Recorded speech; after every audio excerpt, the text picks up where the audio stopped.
We are so excited that you are here. I know that this episode came out a couple days late, but we've been busy. We're busy. We've been busy bees, but it's been on our heart to record another episode. And always we kind of have conversations back and forth. What could it be? What could it be? And I felt a really strong pull to dig into this topic, which is so weird because I tend to avoid politics like the plague of having conversations about it because I really don't know a lot about it, is the truth. And I'm not good in debates and I'm not good at arguing. I'll talk feelings, but then I can quite easily just go silent when it comes to things of the political nature, especially. And on one of our other episodes, I believe it was with Brandy Hadfield, I brought up how I got involved I was, big rah-rah in the Freedom Convoy, and having come to the realization and almost now embarrassment of really having been swept up in that. And really, a lot of it has been a place of educating myself in a way that I never had. And even just looking back of being susceptible to get swept up in that. And so that was my way of kind of broaching that and putting it out there as a way of like really facing that part of myself, because it was another part of some of the decisions I've made over the last few years that I was kind of like woke up from this kind of, fog that I had been in. And really in that time, at first when all of the COVID stuff happened, I was just like, oh, I sense a conspiracy theory. I'm just going to eat popcorn. And then I totally believe so many of the conspiracy theories that came up, and then my algorithm was carefully curated to keep showing me the truth of that, like thinking, oh my gosh, just, oh, the vaccines are bad. Oh my gosh, it's all this whatever World Economic Forum, like it's all so sinister. And then that was always in my social media feed and what I was surrounded by. So then it was like believing that. And then at that time when I had gone to the Freedom Convoy, and I had a cousin that sent a message to me just saying, I can't believe you're associated with racists. And I was so offended because I was like, no way, like that's not me. That's not who I am.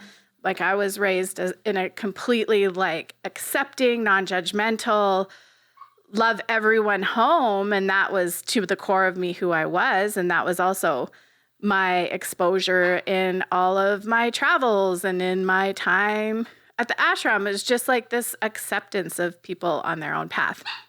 So I was so offended of that, didn't address it.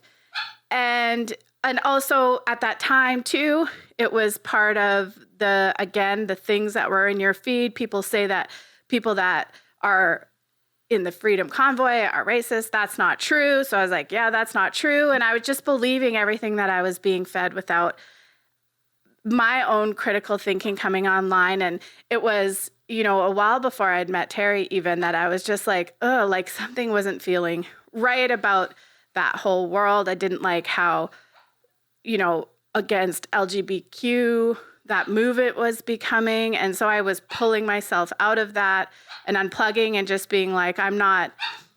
So I just started pulling back from conversations around any of that. I had subscribed to Rebel News. I was weirdly a member of the Conservative Party. Like I had really gone full in. I was like, believed any soundbite from that Pierre guy at that time. And I even went to a conservative barbecue and was like, oh, this guy was talking about family roots. And that was something I could get behind, and just like this down, like good old country boy, wholesome values. And I was like, oh, okay, that, I could get behind that person that was representing themselves. And anyways, I was already starting to like pull out of that and not wanting to get into that those kinds of conversations. And then when Terry and I fell in love and we were talking, and I shared that was, my experience during that time. And he is like, whoa, what? Like both of us crazy, totally discombobulated. But at that time, then we started having the most amazing conversations. And one thing that I was blown away by was how much Terry knows about politics and how uneducated I was. That's really the point of why I felt compelled that we needed to do this podcast, is because here I got swept up in that, which again, if you look at the other day, I was just like, shit, like how I was so susceptible to groupthink, like not engaging my own critical thinking, being ignorant to some of the things said and locking that away and compartmentalizing it. And here I was in so many, like not only the MLM, the cult groupthink of MLM, another episode's coming out probably after this one, just about, I got swept up in Kundalini yoga. That's a whole other can of worms. That's another cult group thing. And then this swept up in the kind of cult of conservatism and cult of the freedom convoy, all of that. Gosh, personal growth. Like there's so many things that I was so susceptible. And again, as I started to unplug from all of that and educate myself, I really recognized how fraudulent and I don't know how, what's the word I'm looking for? Dishonest? Yeah. And also too, how, again, easily to believe the bullshit that I was inundated with on Facebook and around me. And because I don't know or never have known a lot about politics, was never interested in it really, then it was so easy for me to believe whatever freaking meme was coming up or this documentary on this and all the things. And it wasn't until we started to really like have conversations and you explained a lot. Well, even just looking at the sources and dissecting the sources and dissecting, who is this meme culture, these meme culture wars and that exist in politics. I mean, we see it. We're inundated with it from the U.S., especially on feeds and the MAGA thing. And now we see it spill over into our own Canadian politics. And it has been for a couple of years. It's been a train that's rolling. And it's really easy to see that meme culture, that disinformation culture, and how it's understandable how people are susceptible to it because they just don't know. And they're angry and they're pissed off about the things that are around them, and that disinformation is designed to hit on an emotion and hit on a nerve, and it's specifically designed to do that. And it's not just an innocent thing where people are angry and they're looking at statistics and they're making content based on those statistics. What do we find? When we're really looking into it, and you see all the connections between lobbyists in the conservative shadow cabinet and the companies they represent. And then you look into the, Canada Proud as one of the big meme cultivators and content creators and their connection to a group that really just sells itself out as a right-wing meme creator. And we start looking at those memes as they come in and what is it? It takes us a few minutes to go and find the sources and the numbers and look at them objectively with some critical thinking and debunk, I would say, at least 98 to 99% of the things that are coming in, but they're so crafted and and then you put them into the algorithm like you speak of. So, I mean, if you open something up that looks intriguing to you and you do that a couple times, next thing you know, you're bombarded with all of that stuff and it becomes really disorientating. Oh, yeah. And it's also like, I think that, and again, I think there's a lot of people out there that aren't really fully or at all educated about our political system and about how it's all working. And super susceptible to believe the lies. And then that just also creates, like, that's where you see different, experts in the cult world saying that there is this cult of politics, and then it just gains up speed and momentum, and there's a belonging, and there's this like sense of purpose that is happening.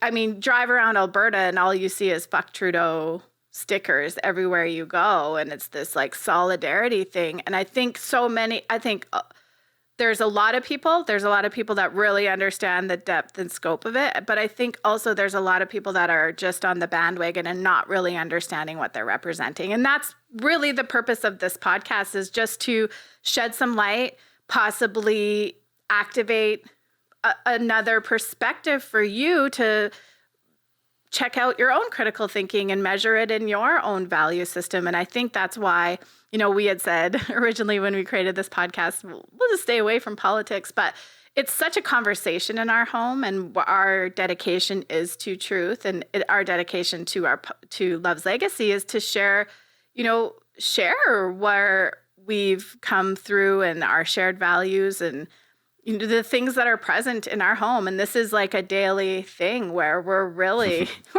political in this house in lots of ways.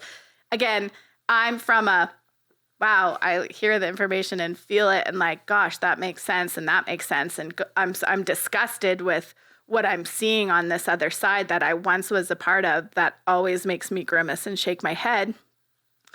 But I won't be the one that I can explain it all in a really good way. We all got in a debate with some family members, and I was just like, I like him.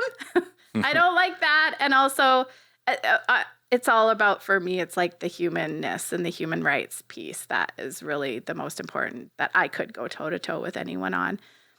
Anyways, that's a long-winded. I feel like I'm just like long-windedly saying it, but you're explaining yourself. And I think it's important to, like, a piece of our conversations when we first started talking about politics and some of these things that you were involved with, and my stance on politics is, like, one of the first things we said is that no government or no party is above criticism. And that's part of politics. That should never change, right? And that's our right as citizens, and that's our right as human beings, is to criticize and hold our governments accountable.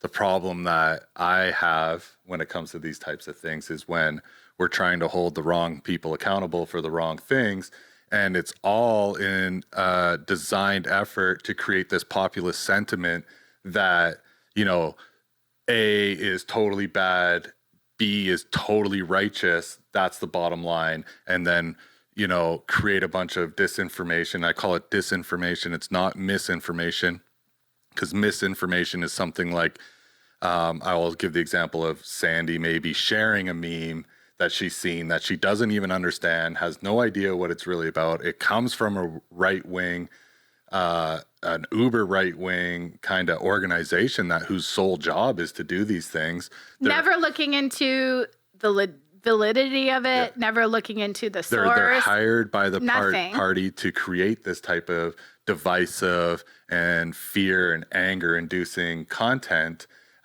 with really very little truth behind it. And again, it's like we talked about it in the MLM. I know when Brandy brought it up in the interview we did with her on MLM cults, it's like there's a little bit of truth in these things, and they tee off on that, like the World Economic Forum conspiracy that's going around about Mark Carney, like, oh, he's a WEF shill, right? And it took us 2 seconds to go and see, like, yeah, all of our leaders have been a part of the World Economic Forum. They still are. Stephen Harper, the conservative hero, prime minister, he was prime minister for over 10 years, or just about 10 years, sorry. He was a member of the world. Well, we have to be. It's our leaders. And then we've unearthed a picture from Stephen Harper's website of him and Mark Carney sitting at the WEF. It's like, so who cares? That's what our leaders do. But they turn it into this, like, this is all part of the global elitist cabal and he's part of it. And it's just like, it's so much nonsense, and it's so overwhelming, for a lot of people, that it just, once you start looking at it, it starts coming nonstop. It doesn't matter what you try to do, right? Like it's as you open up your social media accounts, it's there, and it's just pounding you in the face. And it's so much they're purposely sowing this disinformation to create these emotional responses to, you know, people that are already struggling maybe, and they're already hurting a little bit because of what is going on in the country and what's going on in the world. And it's at the end of the day, everyone should just remember it's all designed to buy your vote, to get your vote. And beyond getting the vote, there is really little concern from the people doing this of what the repercussion is that for you personally.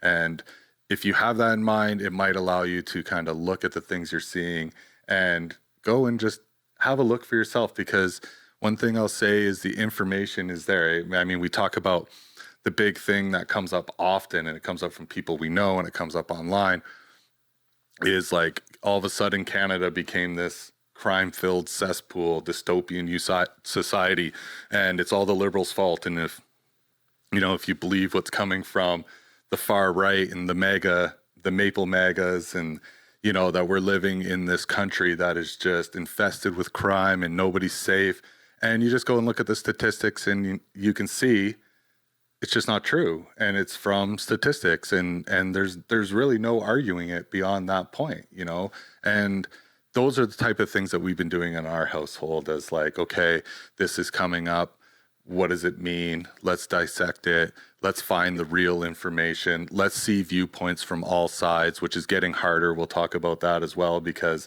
there's a real concerted effort to silence non-agreeable media to whoever's narrative it fits. And we've been learning a lot about that as well as we go, and how that all works. But I mean, if you're only seeing one side and you're just repeating things that you see from one side, that's not what democracy is. That's not what it's about. It's not about hatred of people. It's about, it should be about, everybody looking at all the information, dissecting all the information, deciding what is most important to them, because you're not going to agree with any political party on their entire platform. But you can make a decision based on, okay, I see this point, I see this point. There's fundamental differences. There's a lot of similarities in what they both say they want to do, and what fits more for me. And you need to be able to do that using facts, critical thinking, and your own feelings that aren't intentionally being altered by information coming from an algorithm.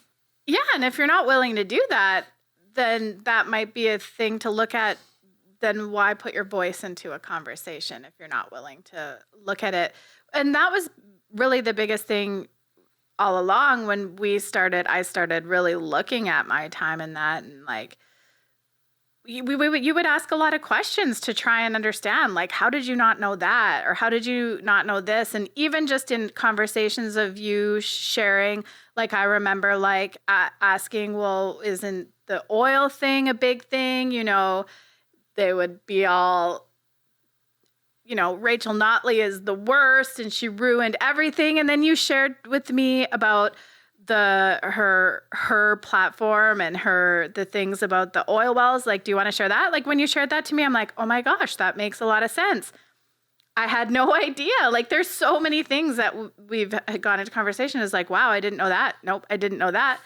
Oh, I didn't even think to question that. And even I remember, why don't we start with when we first started talking about it? It was really based around the Freedom Convoy, mm-hmm. And I remember it not as much as like, how could you not know that? But I remember asking you questions like, what were the main concerns around the Freedom Convoy? What were the main issues? What were you being told? What were they saying was happening? And this is, me wanting to hear this from, and I had talked to lots of people that were involved in the Freedom Convoy before and after. I wanted to know, what was it for you that was so attractive? And your only answer really was fear. Yeah. You didn't have a really well, this has affected me and I felt in line with that. This has affected me in this way. It was mostly just fear. It was about vaccine passports and global conspiracies, and throw in a little mix of don't forget about the left-leaning child molesters, and package again. I always go back to that interview with Brandy, because she talked about how in this mindset It's a all or nothing package when you want to get involved with these groups. Like, you have to take it all. And I remember I asked you one question. I did ask you, okay, so all of these things that you were being told and you were fearful of were happening. Your freedoms were being taken away. We're now, 4 years, 3 years, we're 5 years from the start of the pandemic. How many of those things came true? None. Right? You're free. When you asked that, it was just like, oh, yeah, totally. How many of those things are even being talked about by the people in the Freedom Convoy? How much do you hear about any of that stuff? Nothing. And all the media, the Canada Prouds, the Ontario Prouds, the Rebel, the Western Standard, the Toronto Sun, the Edmonton Journal, all of those, all of those media entities that were pushing a lot of disinformation on behalf of these groups still exist. And how many of them are talking about those issues, right? We went to that vaccinepassport.com website, it's dead in the water. And it was just a simple question. How much of it came true? And tell me the ways that you feel less free to live your life today than you did before the Freedom Convoy. And don't tell me that it was because the Freedom Convoy changed anything, because they did not change anything. There was no big overtake of the government like they were proposing. There was none of the things that they said needed to happen. They didn't accomplish any of it except for pissing off a bunch of people like myself, who was caught in my plumbing truck behind the Freedom Convoy trying to get to an appointment, for 3 or 4 hours until I could get away with it. And it doesn't exist. But what did we find when we started tracing now? Okay, where have all the Freedom Convoy people went? What did we find? Well, a lot of nefarious activities. Well, it's not even that, but they moved issues. Right. So now the focus is a lot of the same people are involved in the anti-transgender movement. So again, here's an issue that they've latched onto. That's not really a problem for anybody. I mean, less than the 1% of the population identifies as transgender. There isn't groups of transgender people out to convert or molest children. Everyone I talk to about this, I say, how has it affected you? None of them can ever say, well, it's affected me in this way. Then we started looking into the hypocrisy of the whole thing. It's like, now this far right anti-trans movement says they want to protect children and it's about parental rights. And I've asked people, and you've heard me ask them to their face, what right has been taken away from you to voice your opinion if you don't believe in it? What right has been taken away from you to educate your children on this issue? What law has been passed by the liberal government, like they blame, that has taken away your rights to parent your children how you want? And they don't have an answer. Yet they want to pass laws and bills that take away other parents' rights to educate and guide their children through these processes or these issues that are never going to go away. They're always going to be around. Transgender people have been around since the forever, beginning of time. in like hundreds of years. It's well documented. These are not issues that even need to be discussed, or if they need to be discussed, they could be done so in a respectful manner. So what is the reasoning for putting so much hatred and fear and vitriol in the memes into these issues when, again, I still haven't met one person that we've asked this question. I've asked it to a lot of people. What is the one thing that has affected you? What event, what thing took away your rights and your ability to parent your choice? Because that's what they say. It's all about parental choice. And there's none of them can say, they never have an answer. They never can say what it is or why it is, because really it's just not the way that they want to portray it. It's not happening the way that they want to portray it, and it's designed to induce fear and sway votes. And to try and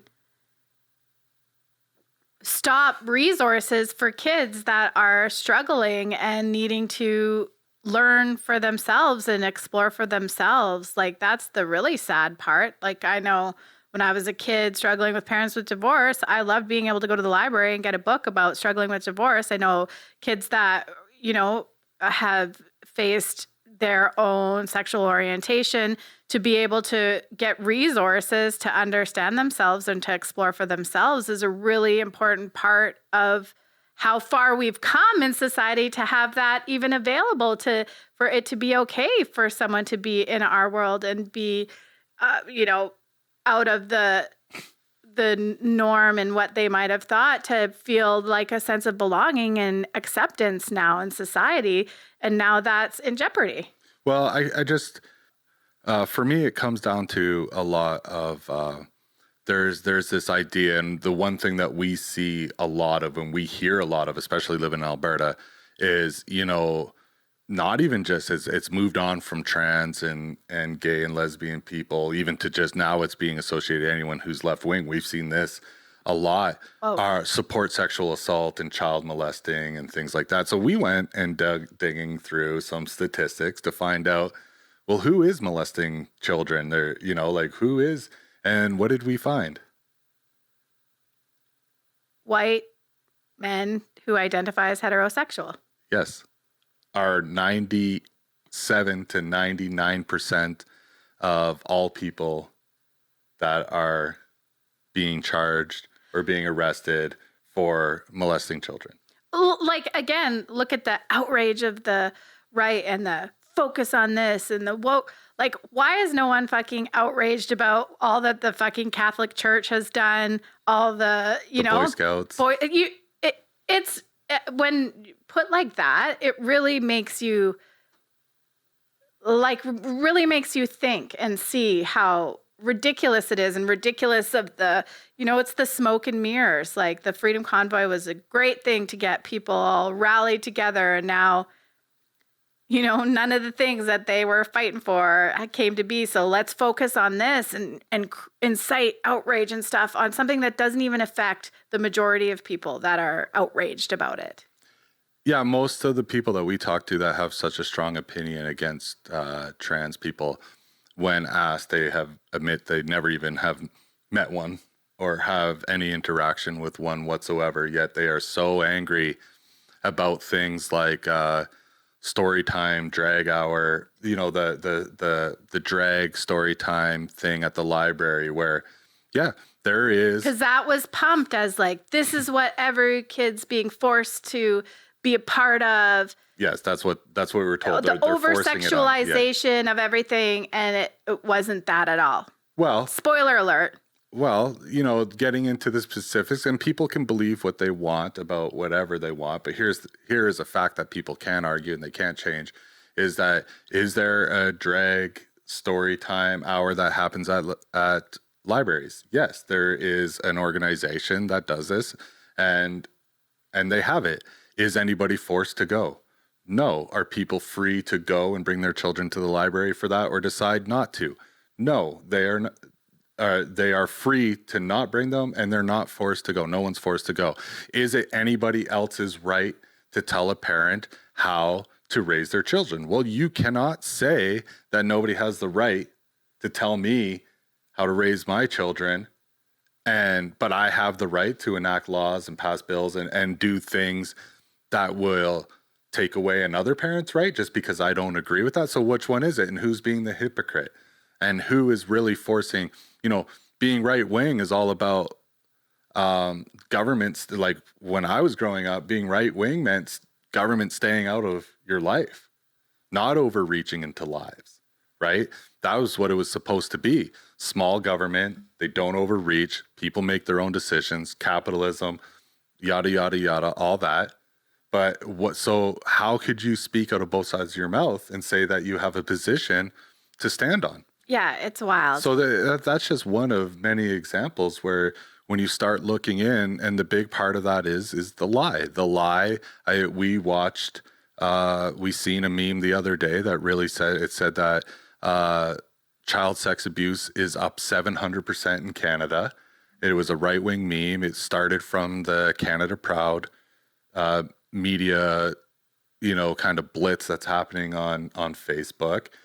People were sharing it that child sexual abuse is up 700%. And it's, because of trans and gender ideology, politics, and it's because of left wing kind of, not being tough on crime and things like that. So, we went looking into, well, is sexual abuse up in Canada? And we found that it is over the last 20 years. Well, and then we also found you could find lots of information that, can relate that to, internet. Luring children on the internet became a thing.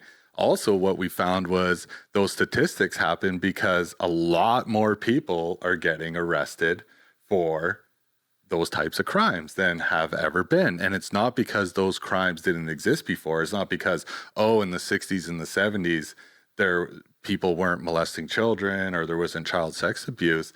There absolutely was. There was just as much then as there is now.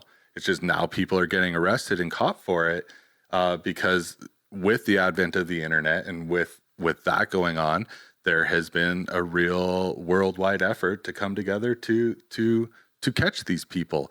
And part of who got swept in that was Catholic priests and Boy Scouts and those weren't trans people infiltrating those organizations, and they weren't left-wing people doing it. They were from all political spectrums.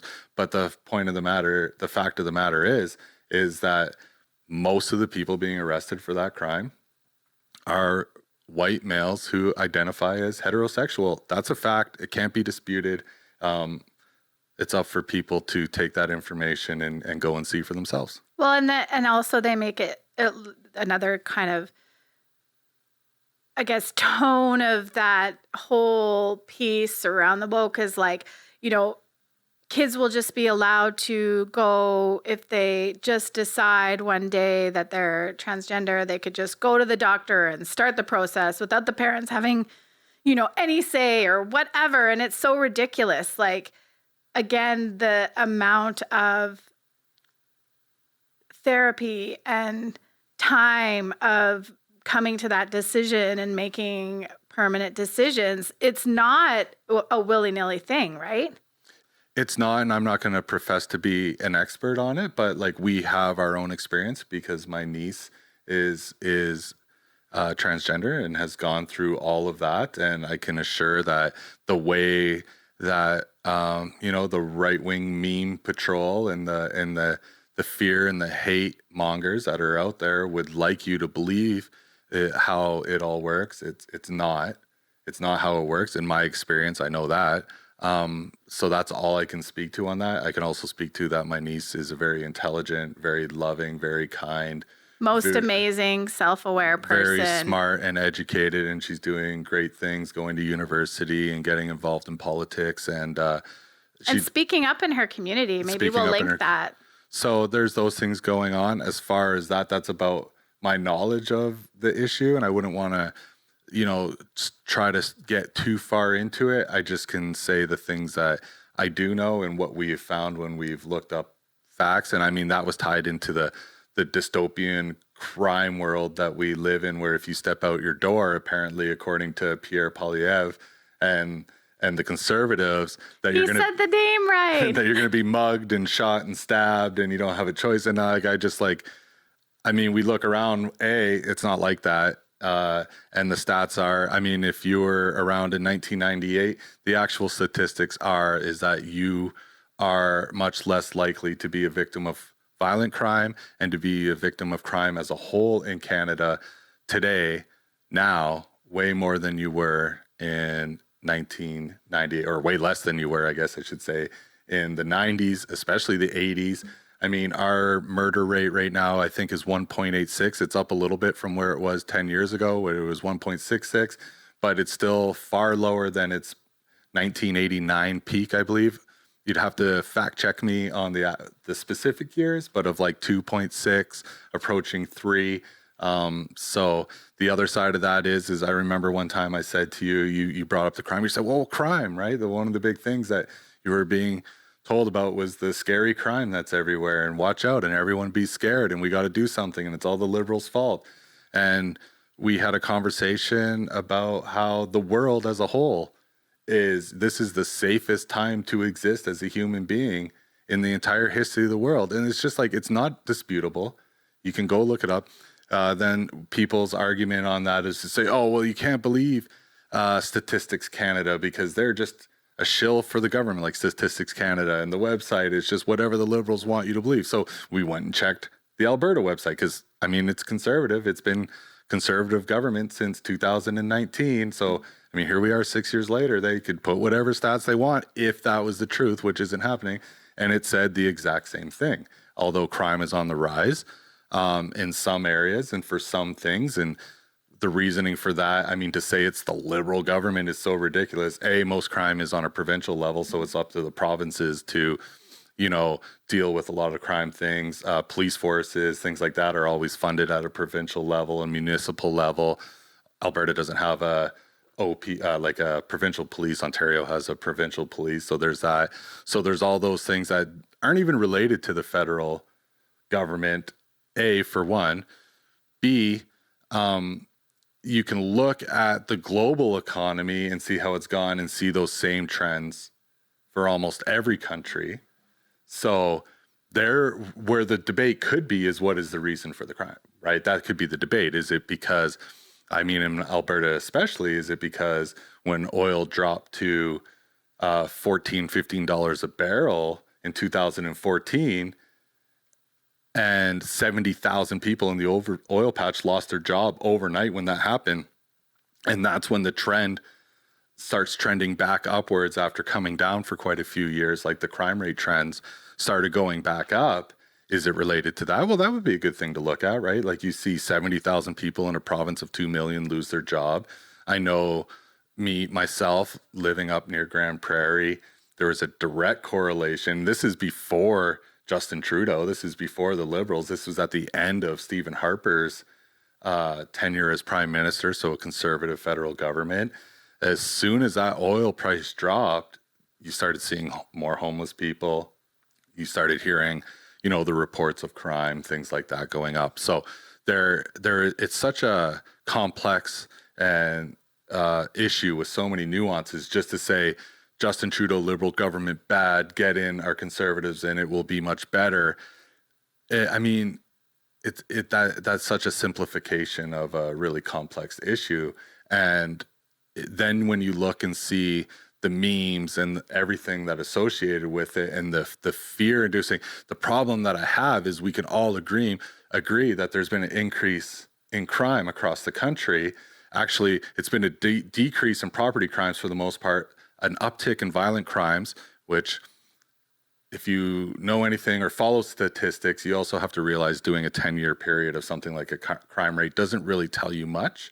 It tells you a little bit. It can tell you little things, but it can't tell you an overall view of how it's going in the country. Statistics work on a longer term basis for the most part, but you can have just regular discussions. And when you see those memes that I refer to, like a 700% increase in this, a 300, a 800%, just my question is why?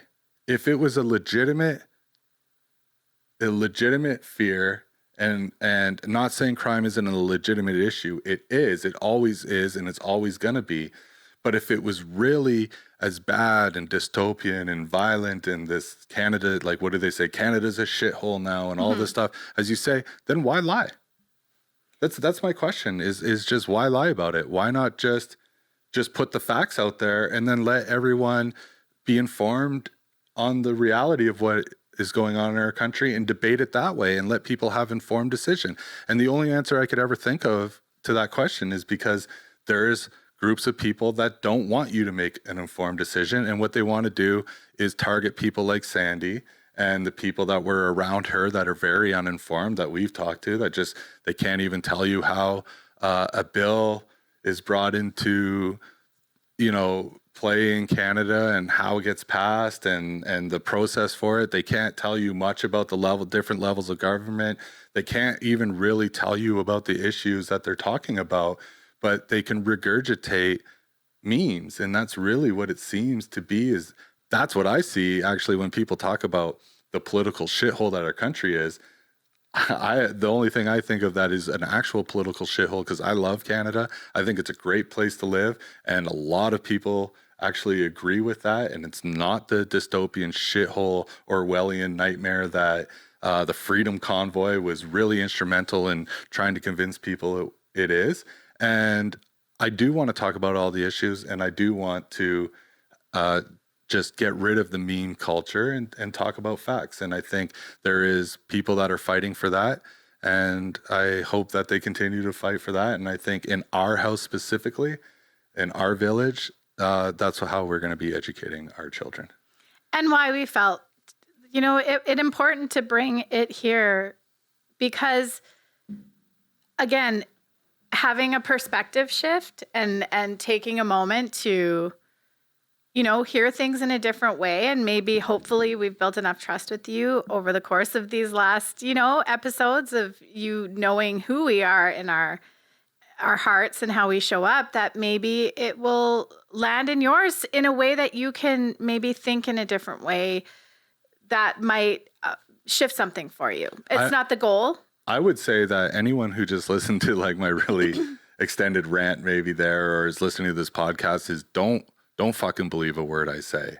Don't believe a word Sandy says, but don't believe a word Pierre Poilievre and Canada Proud and the lobbyists and from any party says. Just go and look for yourself, and just go and hear everybody talk and hear what Pierre has to say and hear all his slogans and his catchphrases, and listen to Mark Carney, because those are the two in our upcoming election, the two that really matter at this point now. And just listen to it all and hear it all and believe yourself, believe what you feel, but do it. Be proud to do it from a place that you say, you know what, I really took the time to look at these things from an objective point of view. And now I'm going to go to the polls with the decision on my heart that I feel right or wrong, maybe, that I am comfortable with and that I feel good about.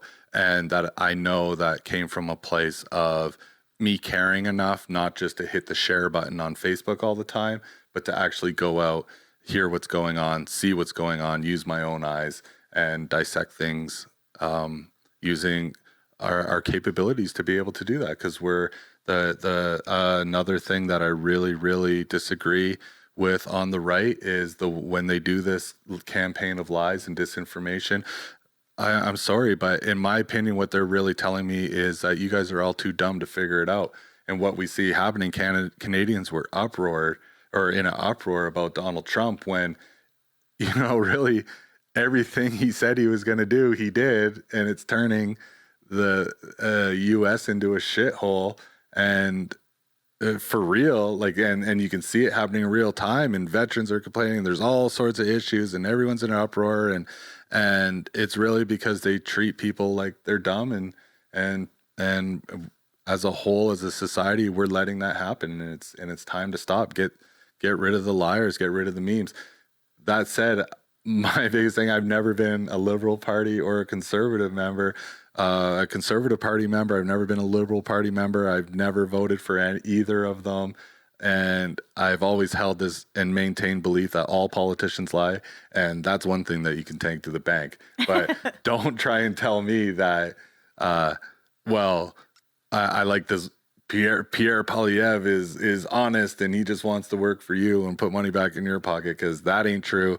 The same with the Liberal Party. They're going to lie. They're not going to follow through on things they're going to say. They're going to do things to try and get your vote too. But you know what? That's the system we live in. That's a conversation for another time probably as well. Well, maybe share a little bit about your political roots, because they're like way back, like back in high school, you were already, you had some music that was your influence, and already you had that activated in you. Yeah, well, I grew up in the skate punk culture and listening to bands like Propaganda and Good Riddance, who are very political bands, and Smash. They don't believe in. They had a message of like the whole system is designed just to keep you really from obtaining success as far as personal success goes, not monetary success, but the wealth of they're designed to keep you from obtaining a wealth in the terms of love and humanity and compassion, and keep your dollars flowing to whoever's at the top, an interchange party here. That's how I grew up. But I also grew up, there was an anti-racist movement when I was in high school. And in my part of the country, there was a really big push of neo-Nazi groups and fascist neo-Nazi groups. There was a big, up by London, Ontario, there was a big community of that, and they would come to our school. Just so crazy to think about. I think my little, I don't know, bubble to even like comprehend that there are still groups like out there it's just mind-boggling. Yeah, so I grew up in this punk rock community that was all about anti-racist. There was the anti-racist action, people wearing ARA patches. The Nazis would come ripping patches off people's jackets, fights, things like that. So it was a lot different climate.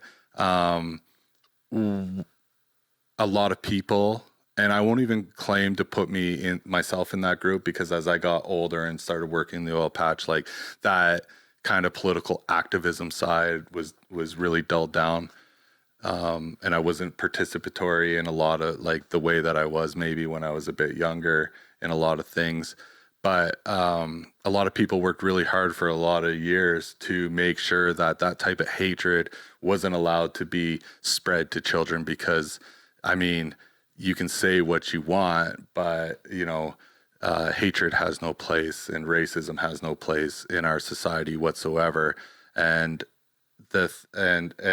what scares me the most about what I see going on now, and I take it back to, Donald Trump, when he was elected, really for me, the biggest thing was that he, the people that had been pushed underground, the racists, the homophobes, the xenophobes, the people that really believe in a white, this nationalist and xenophobic and this white heritage view, anti-minority, things like that. Instead of them having to go underground and keep it to themselves. And again, free speech, they're free to teach it in their own home or do whatever. No one's going to people's homes, knocking on doors, arresting people for telling their kids it's okay to be racist. But at the same time, you can't be out trying to recruit. And that's the biggest thing with those organizations. What they're always trying to do when I was in high school was come to our schools and recruit us and recruit lots of people, and they were successful a lot in recruiting people. But when the new Republican Party in the U.S., and as I hate to say it, I hate to lump them all in, but for the most part, what I can see and what I see around me is the new Conservative Party that modeled itself, because they thought that was, the popular thing to do, was model itself after the new Republican Party. They've kind of opened the door for those people to come back from the underground and spread their hate and recruit, which is the biggest thing, recruit people, recruit disenfranchised kids, and recruit people to their hateful and non-tolerant ideology. Yeah, which is, again, I think there are a lot of people out there resharing things and not even realizing, like myself, all the implications of what that association is also associated in. And well, we had a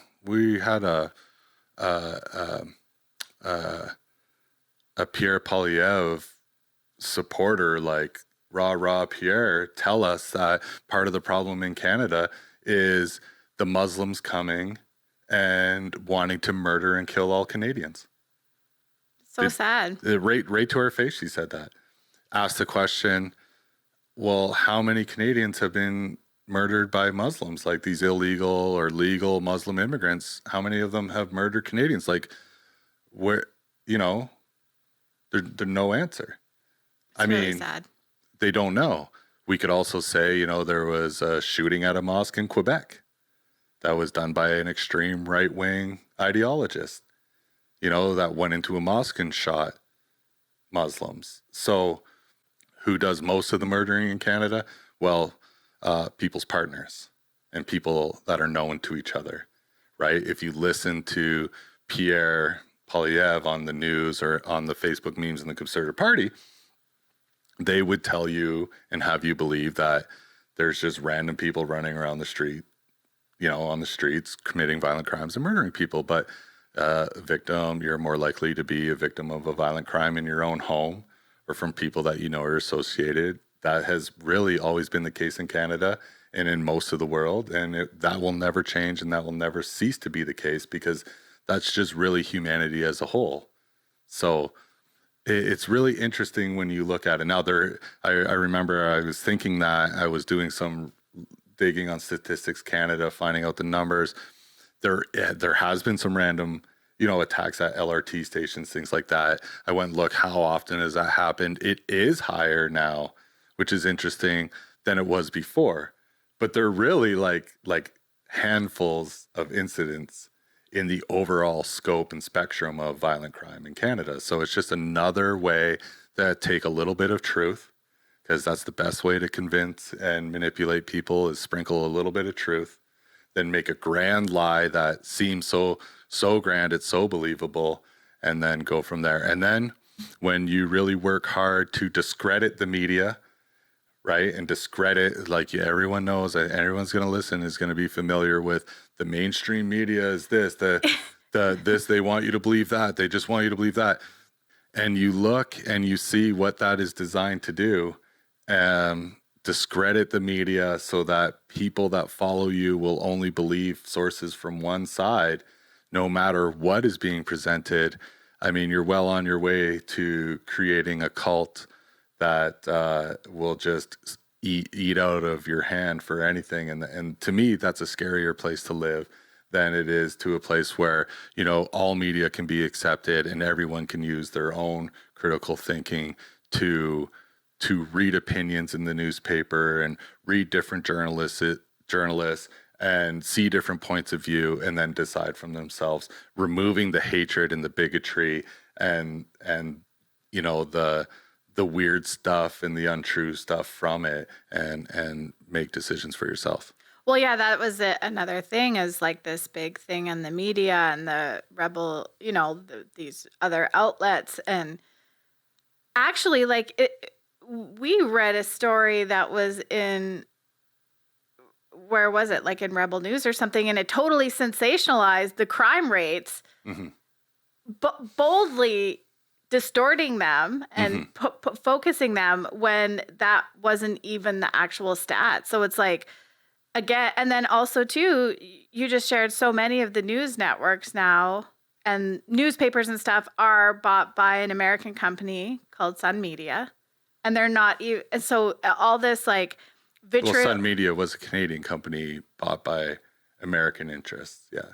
See, I'm not this facts girl, but all this like vitriol against the CBC, when the CBC is recognized in the world as one of the most balanced and fair broadcasting. Yeah, actually, this CBC, I was reading a report from, I believe it was Reuters, that was saying that the CBC can actually be a little biased at times, but equal to both sides. So depending on the issue or who's writing or reporting, there could be a little bit of bias, but overall it ranked like really, really high in integrity and honesty in reporting and things like that. Now, if you listen to, again, the far right Pierre, they would have you believe that it's this money-sucking pit. And I think what I'm seeing is that he made a huge mistake, because he's been on the defund the CBC on the same trail as Trump defund the CBS, or Trump, make the left-wing media illegal because he doesn't like when they criticize them, and he kind of followed that path. And what is actually happening is there is a lot of Canadian people that he's losing a lot of support, because for every person, from what I can see, that believes the CBC is just a left-wing kind of arm of the liberal government and they just want to blah blah blah and control, there's I would imagine that most of those people that think that don't even haven't even seen the CBC, don't watch anything on it. There is a lot of Canadians that are like, yeah, right, get your hands off my CBC. And there's a movement for that we are Canadian. We are not we are not American. We do not want the American style of news coming to our country. We do not want all these American interests, media interests, and like Elon Musk buying Twitter, and turning it into a right-wing propaganda arm. It's like, again, we always have these conversations, and it's so hilarious that we say, if you ever want to find out what the far right is doing, just look at what they accuse others of doing, and like loudly and boldly and with lies accuse, and without anything to back up. And then you go and look and you see, oh, it's actually exactly what they're doing. I mean, you had told me that you were on the Rebel News email list during your Freedom Convoy days, and we went right to the Rebel News to find out about all the people that they were firing in 2017 for going on podcasts like the Daily Stormer, which was a white supremacist, their thoughts and opinions on the Unite the Right rally. Brian Lilly, who is a right-wing shill in the Toronto Sun, he was part of Rebel News. He left because he said, Jesus, even I can't support how crazy they're getting and the anti Muslim rhetoric that they're pushing, the Islamophobic rhetoric that they're pushing. And like, it's just like, holy crow, like these are the people, they were hired by these organizations in the first place, and they're like, we're not racist. And then you go and watch their videos and you can see their racist ideology throughout the whole thing. So it's just like, it's such a dividing time. I think that's one of the other things that we talk about a lot now that you're actually seeing some things from the left and seeing it in balance. Okay, we'll see these right-wing things, we'll balance and see these left-wing things. I think one thing that you were always told was the left was out to divide and destroy the country. And why don't you give your opinion on what you've seen since then, since taking a look at all of it and taking a look at both sides and using the critical parts of your brain to make decisions on how you feel about things or what you see, without the influence of just being bombarded one side. What have you found about that divisive kind of rhetoric that the left is just a divisive culture that just wants to separate and destroy everyone? Well, I see the opposite. What I see is a lot of those, like you say, those slogans, those catchphrases, it's like the 5 points the other side, the right goes to, but with nothing to back it. Where what I see is coming from the other side is really well thought out, well researched, factual rebuttals, and also the plan and the way through without a lot of slander. Like every third word is something like the, nasty left or the scheming left. I think that's putting it. That's being pretty nice about. Or being in the words. That's pretty nasty. Being the we're in this economic crisis because of the left. It's like, oh, the inflation, all the, like every third thing is like a Jerry Springer wreck against them without like backing it up with anything.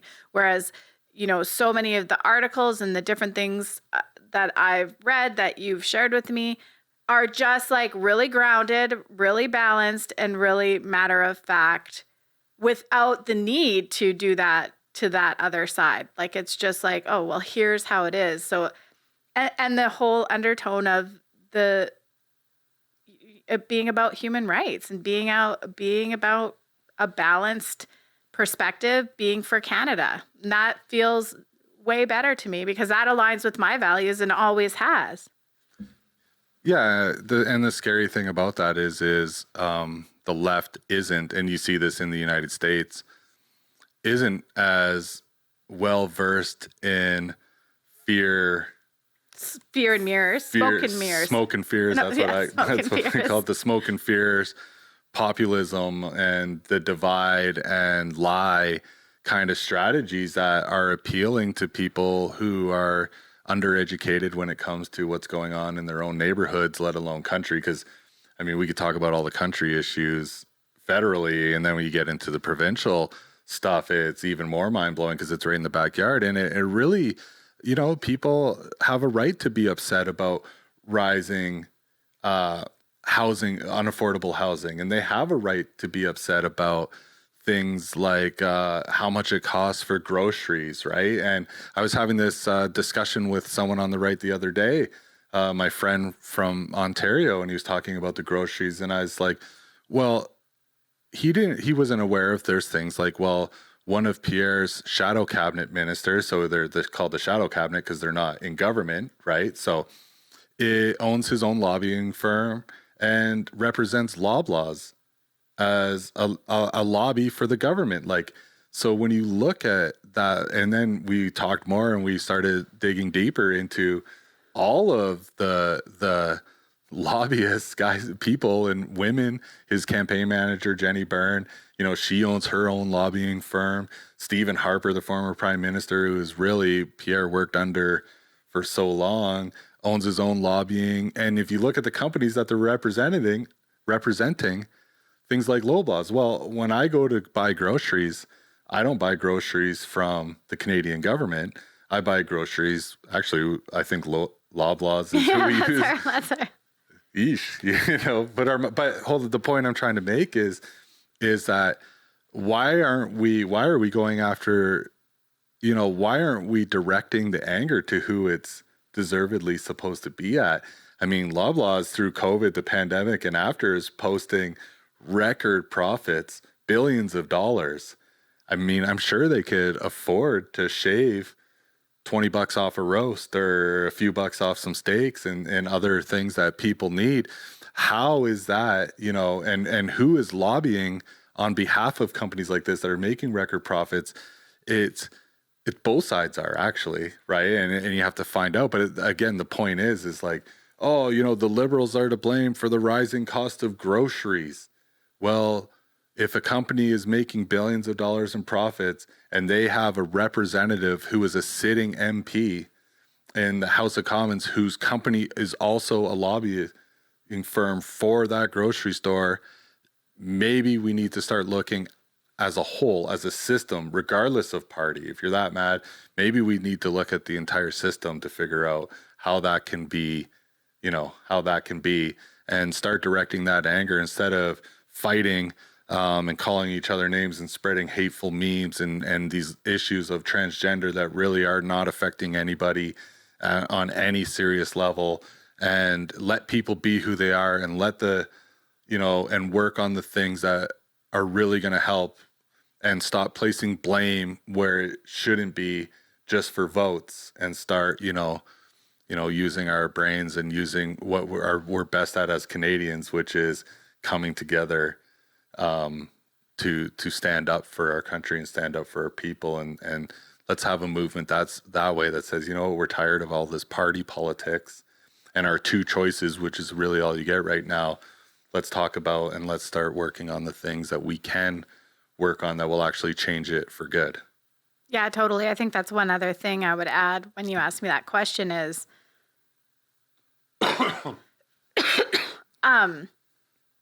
like you said, if one of the parties gets called out on this, you did wrong or whatever, this was a big blunder, or this didn't go the way you thought, one side is like, it's not our fault, it's their fault. And another side is like, oh, that went well, that didn't go well, we'll own that, and this is the plan moving forward. That's the difference. Oh yeah, I think that's you can see like there's things like, I think like people will, maybe they'll know Bill C-69. It's misrepresented what it is, but one thing that's been coming up for us a lot being in Alberta is what they call the No Pipeline Act. That's what the right calls the No Pipeline Act, is Bill C-69. But Bill C-69 was actually a broader bill that covered a lot of budgetary kind of implementations and things, but the actual act is called the Impact Assessment Act. So Jason Kenney and Danielle Smith love to say the No New Pipelines Act, right? It means we're never going to build a pipeline. And what really it's a Impact Assessment Act that says the Canadian government reserves the right to, on all federal lands or interprovincial projects, have a system in place that's meant for evaluating environmental impact, working with Indigenous communities that may be affected, local stakeholders, landowners, and coming to agreements and consensus. What? Sorry, just look at the camera sometimes. Coming to agreement and consensus before they start these projects or approve these projects to make sure that they're not that they're not in the best, fiscally irresponsible. No, they're in the best interest of everybody across the country or anybody that's involved before it moves forward. And there was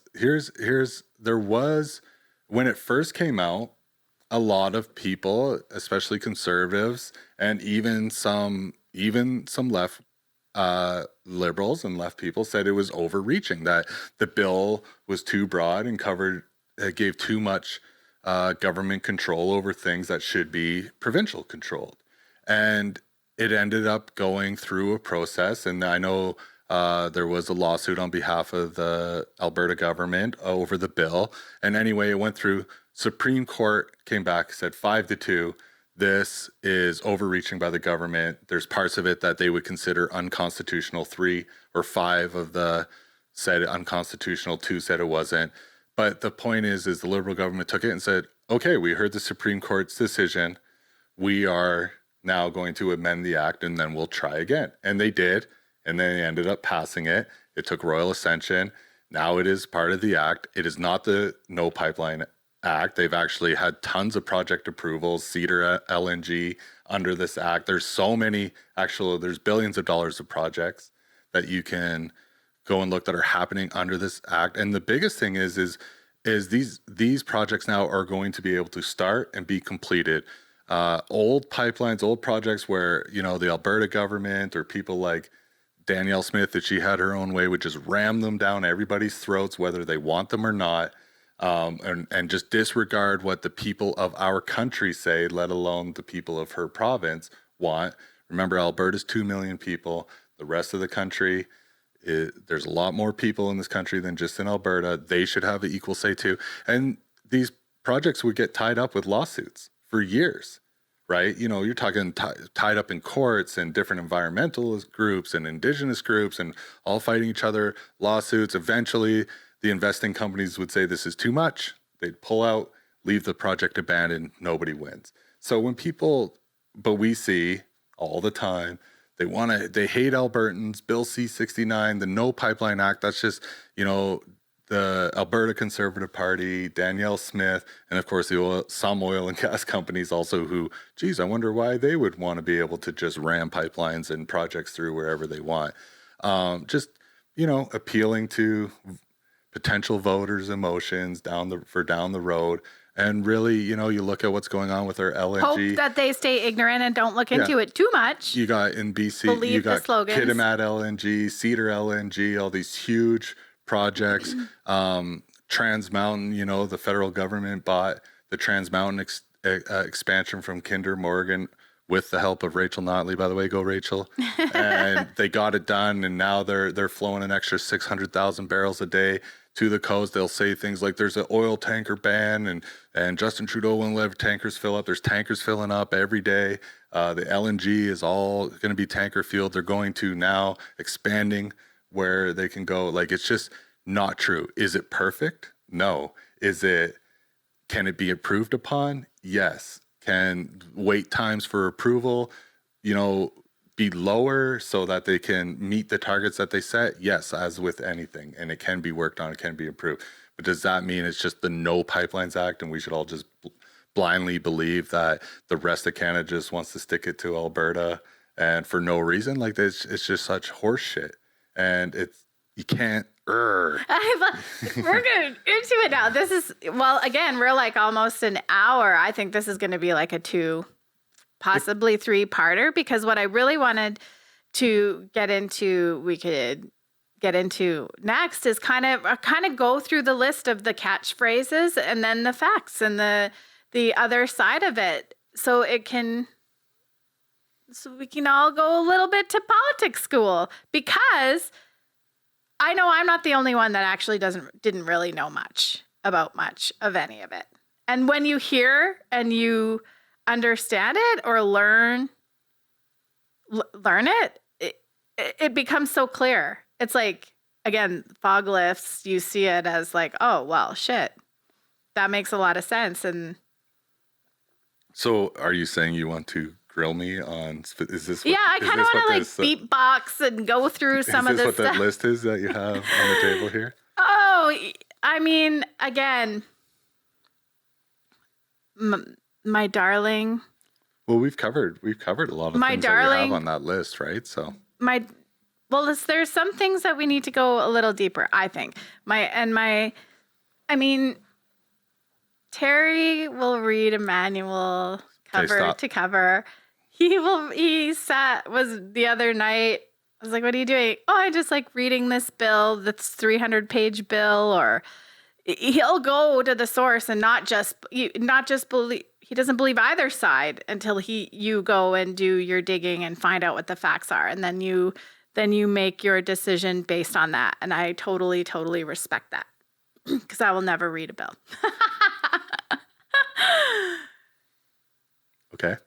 Okay. So and again, it's eye-opening when you understand it, you understand why some of the decisions that were made. Yes. And you might take a moment to look at, what has happened in the government we've had over the last 8 years and see that there was a lot of good things that they did too. Not just the bad that the right always wants to say is the reason for the downfall. You're making a face like, where are you going with this? No, I'm not. I'm just like, I'm just thinking, well, yeah, I guess I kind of am thinking, where are you going with this? Okay, well, there's so many interesting things. Let's start with like one of the big things that has been said a lot is Alberta and the equalization payments. Yeah, and that's not like that's Alberta just gives money to all the rest of Canada, and that's probably the majority of people listening would be like, that's what I thought too. Do you know how that happens or why that works? And then the other hilarious thing is who wrote it? Okay. Yeah. Well, it is one that comes up. It's I always, that's the anger go to, right? When people like, when we were talking about carbon tax with some people, and we're talking about, the CBAM in Europe, right? Which is their act for collecting taxes and tariffs on products that, anyway. That was another one. That's another on my note. Okay, notes. So yeah, it's like the industrial carbon tax, how necessary it is to sell your goods in a global economy. The world says that we want climate initiative. I don't think Canada's in a position to say, well, you know what? Fuck you, world, because our maple mega wannabes say that it's stupid or whatever, right? Like the world has spoken and we need to adjust accordingly. Anyway, usually when we get to that point, it's where it goes, people don't really know what they're talking about when we're having a discussion. Yeah, this is interesting too. We'll go to equalization payment. No, and then they say, well, the equalization payment is usually the big go-to. That's the big like, well, you know what? Regardless of all those facts that you want to talk about, we'll continue to say the tariff and the carbon tax fact. That's a really interesting thing. Well, it's just that Europe has their own measures that if you're importing industrial goods that are polluters into their country, which Canada does and we need to, and they're not taxed with a carbon tax at the home level, then they will tax it at their end and keep the money for themselves because it will be taxed on that end, on the import end. Whereas we can take, we can apply that to our corporations here and the products being, manufactured here. And then we can take that money and really what they use it for is green initiatives like, part of the billions of dollars worth of carbon capture projects that are happening in Alberta right now. That is also one of the reasons that oil and gas is really willing to invest back in Canada, because now these companies, people don't realize in 2014, when the price of oil dropped, also there was a world pushback against Alberta oil. It was a pushback against you're not doing enough, even though you're not the heaviest polluter, as part of our, trade partners and what we're doing. You're not doing enough based on what all of the people around the world want to see for climate initiative, because whether people want to believe it or not, climate issues are a global thing. They're not just related to one country or another. It's a very imperfect system that they have going on, but they're working on it. And there's a lot of good intention there. And there's a lot of people in the climate kind of, initiative that take advantage of it for profit as well. That's totally true. But regardless, the world says we want cleaner products. We want things done in a certain way. Oil and gas wasn't able to sell Canadian oil on a world market. So they pulled investments. That's the truth. You can go back and read and look and see it all. It wasn't Rachel Notley. It wasn't Stephen Harper. It wasn't the Conservatives. It wasn't this. It was just the world climate. Plus, you get OPEC remove their caps on oil and gas production and flooded the market, creating really cheap oil. All these things happened at the same time. Again, we mentioned it earlier. The price of oil dropped. Companies pulling out investments. 70,000 people in Alberta lost their job overnight.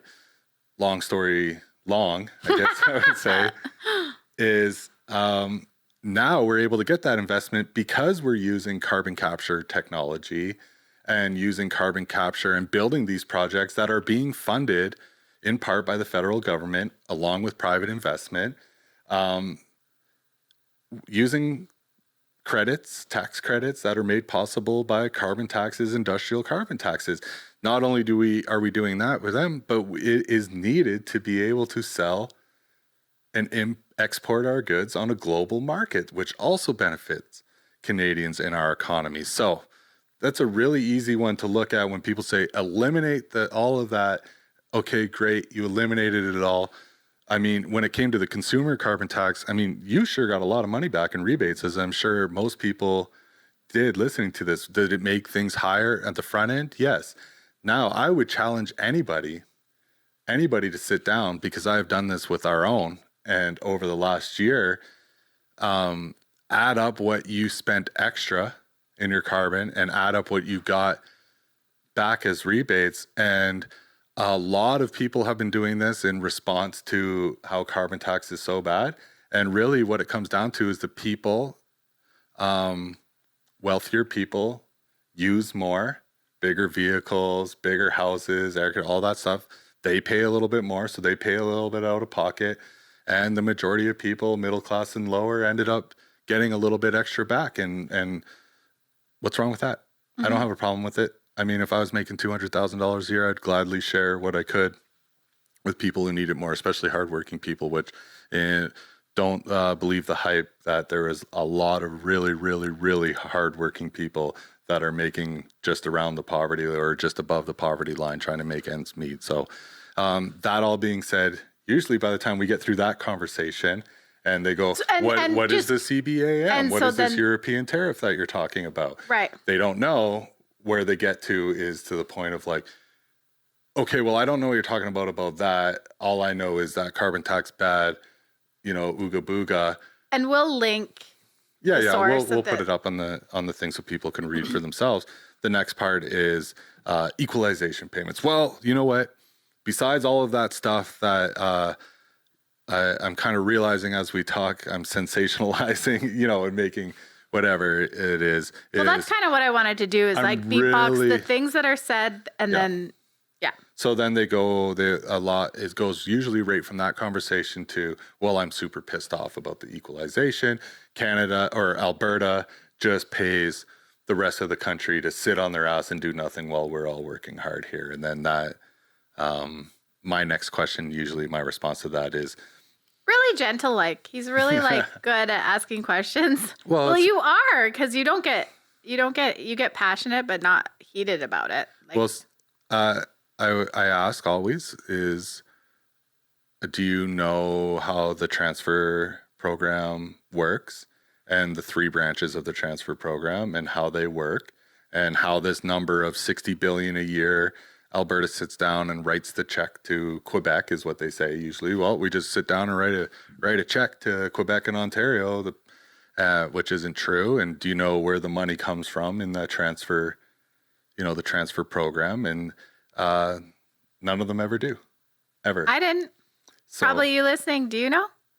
If we're in a classroom, I would say no one would probably raise their hand. So it just points to more of the disinformation and misinformation that's out there, where really it's even our own government, the way that they talk, like the conservative government would have you believe, and even Jason Kenney campaigned on this when he was elected as premier. He came in campaigning of like, Albertans are getting a raw deal. We're shipping our money to Quebec, and we're tired of it, and it stoked this populist.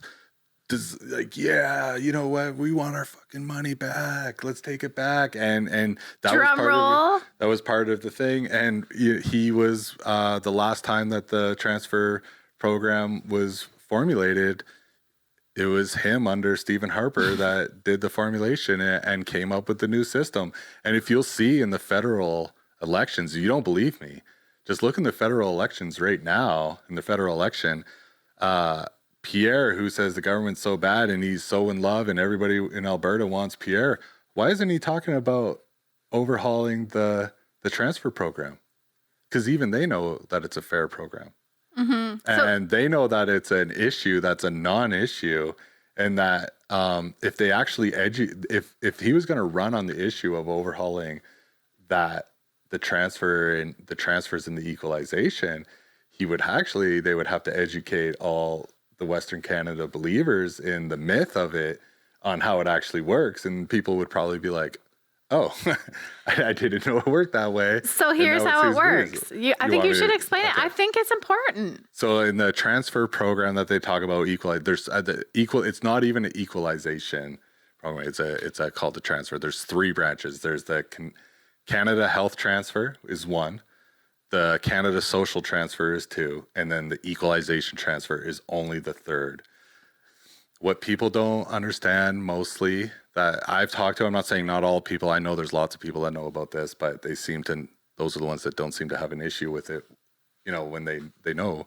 The money for the equalization, the Canada Health Transfer, and the Canada Social Transfer is actually comes from federal income tax and GST. So that it's not a province writing a check. It's not an extra money that you have to pay.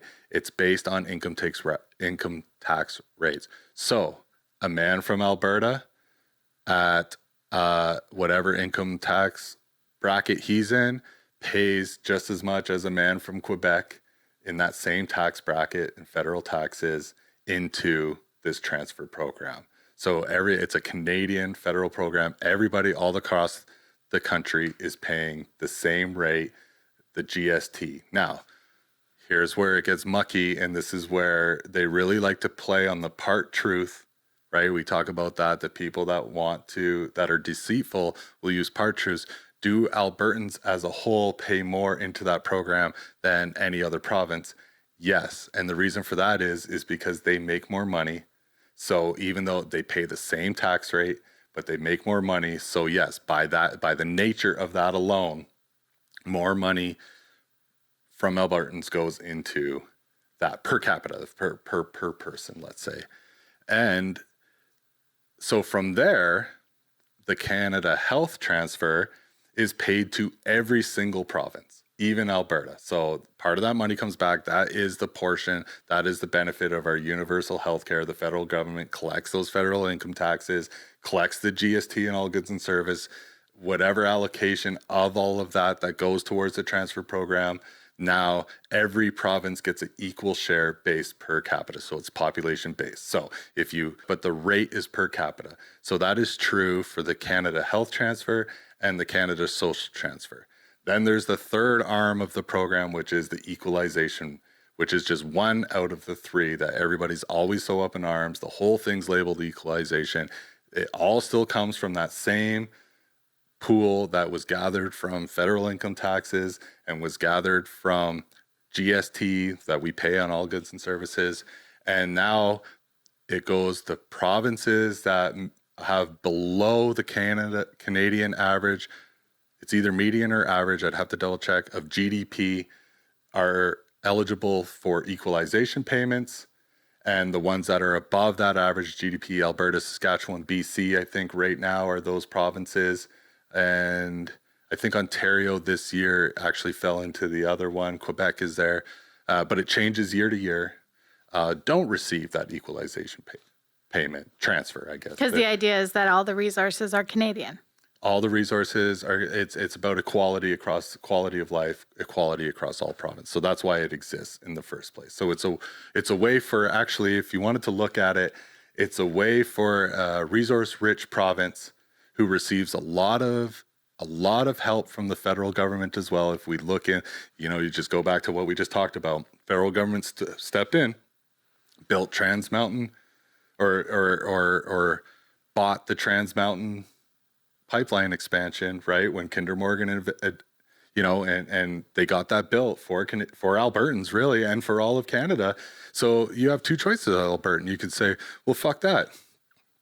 I'm greedy as fuck, and I don't want anybody else in Canada to have the same quality of life. I don't care if they do. Not that I don't want to, but I don't give a fuck if they do or not. So fuck that. We want to keep our equalization money. But the problem is you're Canadian. You're Canadian. Yeah.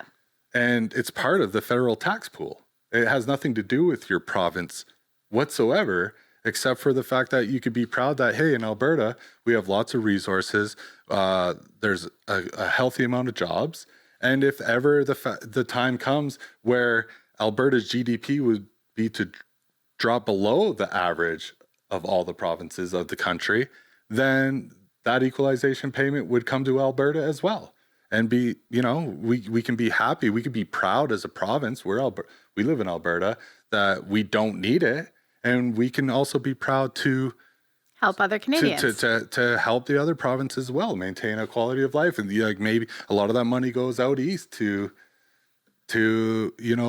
provinces that relied heavily on fisheries that are struggling for a number of reasons, both conservative and liberal over the years, and they're trying to build back with conservation efforts and things like that.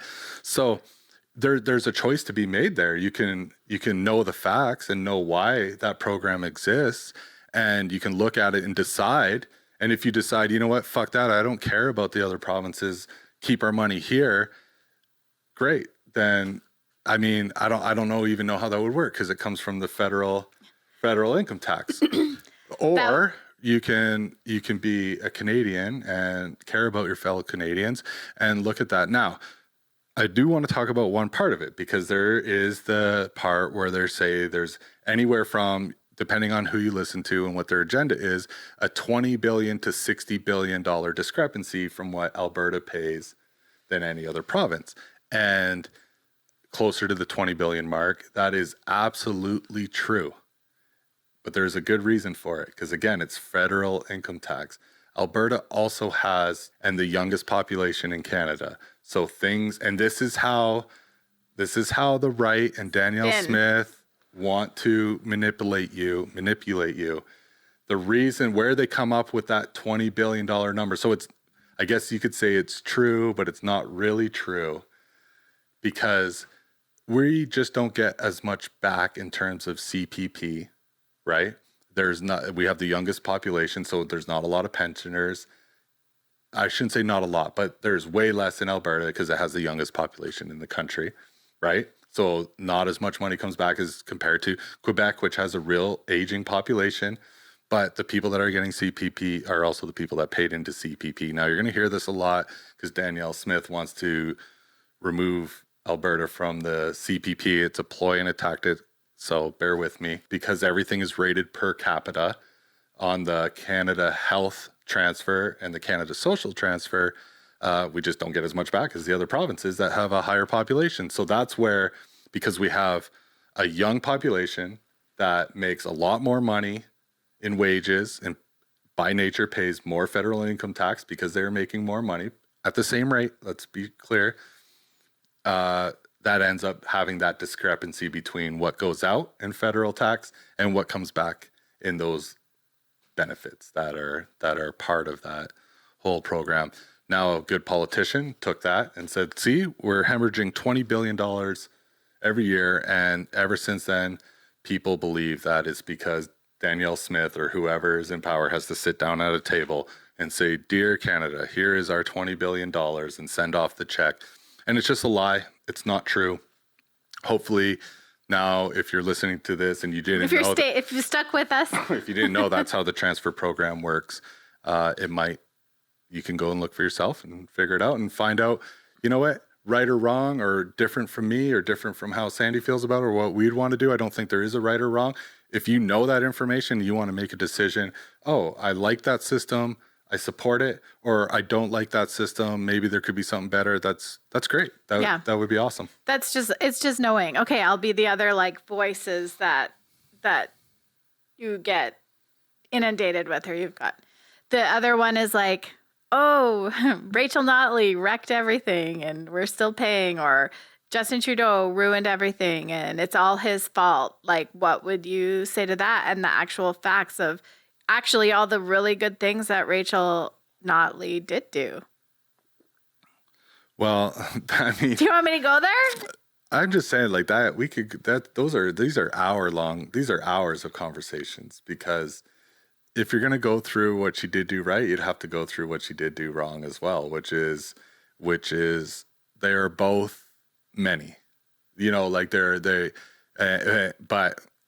I say that with also knowing that is for every government that we've ever had. That's for every federal government. That's for every. So I'll leave that one. I will say that when shit came down to shit, you know, Rachel Notley, who architected part of this carbon policy that we have now, and the federal government wanted to implement it using Alberta as the cornerstone for it to present to the world, and the pipelines weren't happening. She held the federal government accountable on behalf of the Albertan people and said, you give us this pipeline or else we're taking all of this off the table. And they did. They gave it to her. But it was because she was diplomatic. It was because she wasn't out running around saying everybody in the Fed is a piece of crap. Screw all them. I hate them. They're out to destroy you. It was because she was a diplomatic politician that when she needed to, she could pressure and do it from a place where people would listen. And she did a lot of good things for Alberta. She made some mistakes as well, like anyone does, but she did a lot of good things for Alberta. And she will go down as, in my whole entire life, the only politician that I've ever actually voted for. The only election I've ever voted in. Mm-hmm. Okay. Okay. And that, I mean that by, I have protest the system by abstaining from votes. But sometimes when it becomes important to me, then when I see what's on the line. Those are the two real, okay. The other one too, I thought is so funny, or funny, not also sad. The housing, you know, thing that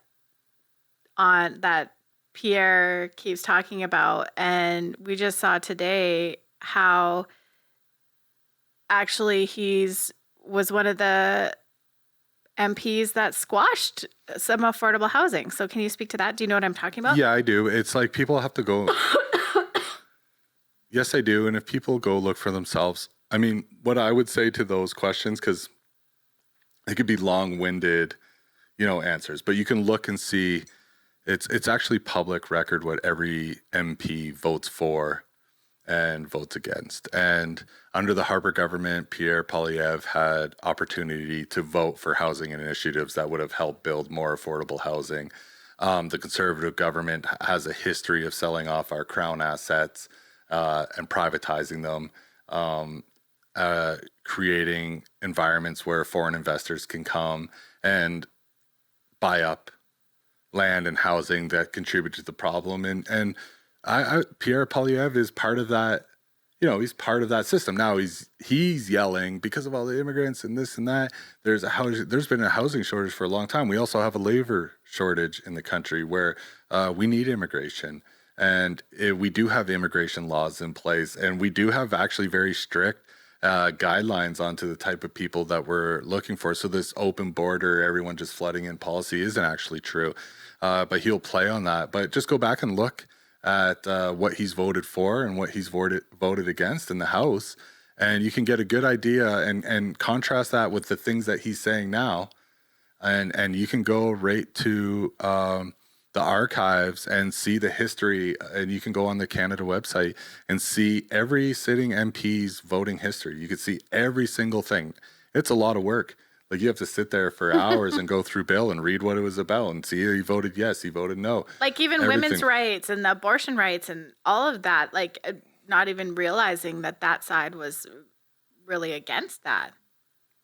Yeah, that always blows my mind. There's how he did it. There's 80 candidates, I think, that have the lowest grade possible from abortion in the conservative party right now that are running for a seat that have the lowest grade possible when it comes to abortion and women's right to choose. So that's another thing to consider.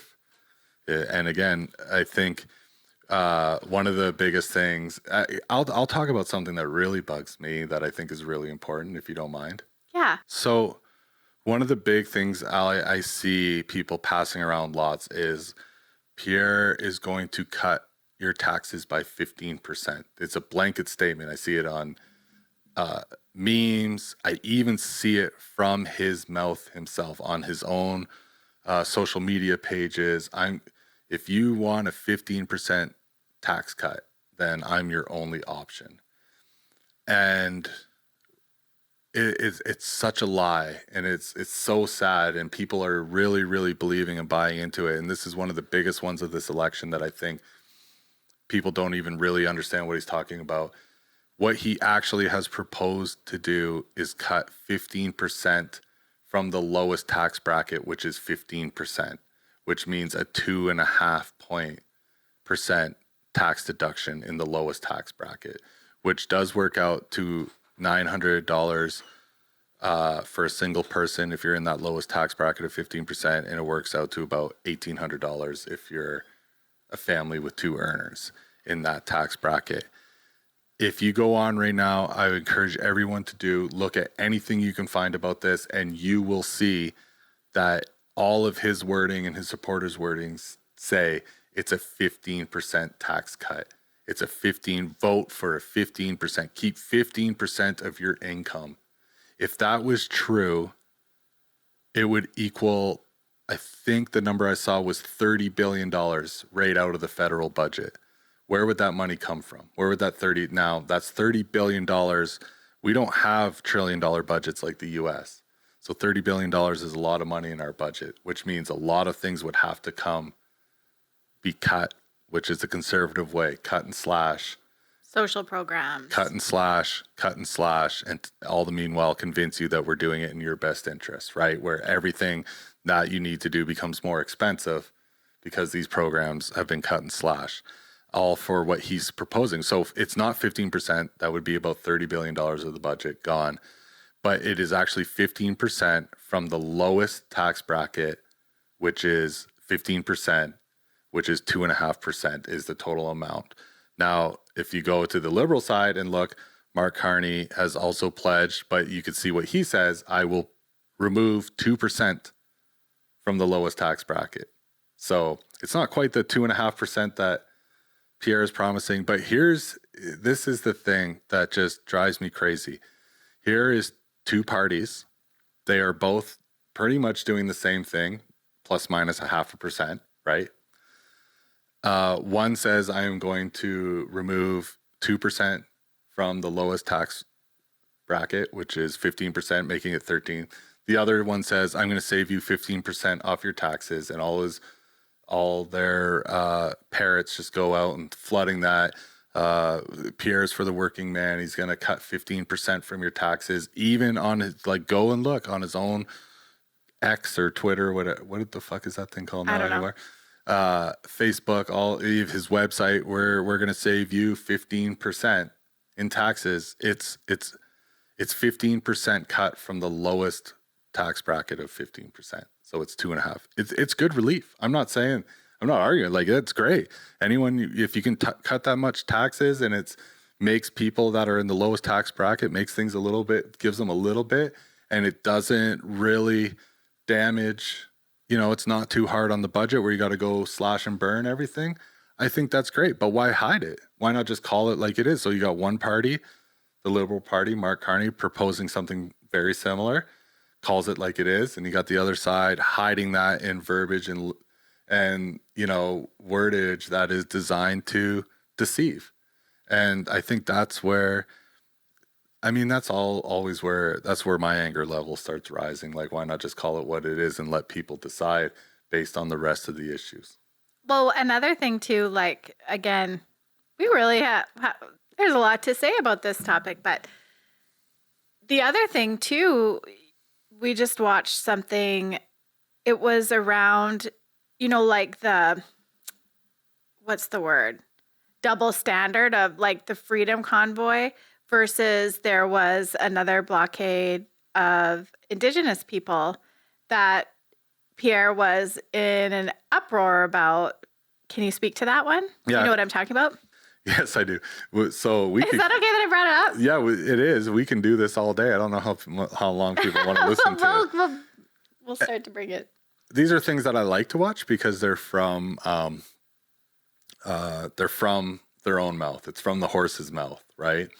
And so you can see during Idle No More, which was an Indigenous movement that was spawned from, the perceived not perceived, it was inequality and things that the conservative government was doing.